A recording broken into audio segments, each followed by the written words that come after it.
Hello, my name is Dua Haninu, and I am doing a book talk on A Question of Freedom. This is an amazing book.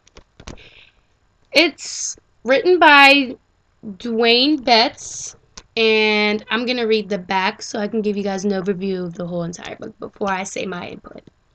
At the age 16, R. Dwayne Betts, a good student from a lower middle class family, carjacked a man. He had never held a gun before, but with his first offense, he'd committed 6 felonies within a minute. I feel like the first sentence just basically gives you an important overview of the whole entire book. This book I personally think, is a very crucial book for seniors moving on to real life.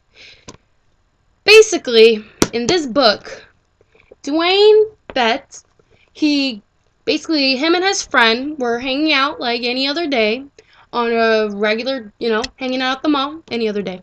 And when all of a sudden they decided they wanted to carjack a man. And leading from that, he ended up getting caught. He had to run away and got caught and had to go to jail. He was tried as an adult at the age of 16. This is very crucial because in the state of Virginia, every state has different laws. The fact that he was in Virginia made him go to jail, because we have stricter laws in Virginia. Overall, the story within the book it's not just a perspective of being in jail. It's just the whole aspect of it, the statistic of it, the fact that why is it that more black males are in jail, and why is it a moral thing? Is it the fact that they don't have fathers around? This book just talks about his background, him being in jail, what he learns, the diversity he goes through, all his different locations. It's a good overview of just basically an experience of being in jail. It makes you realize your basic necessities that you have every day that you don't take for granted because they're just there.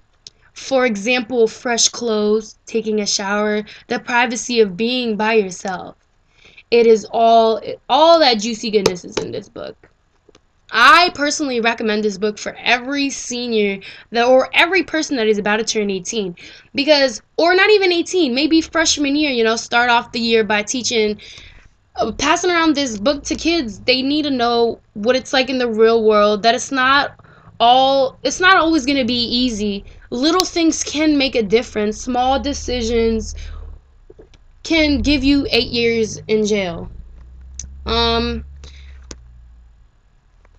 Dwayne Betts is a good guy. I don't know what else.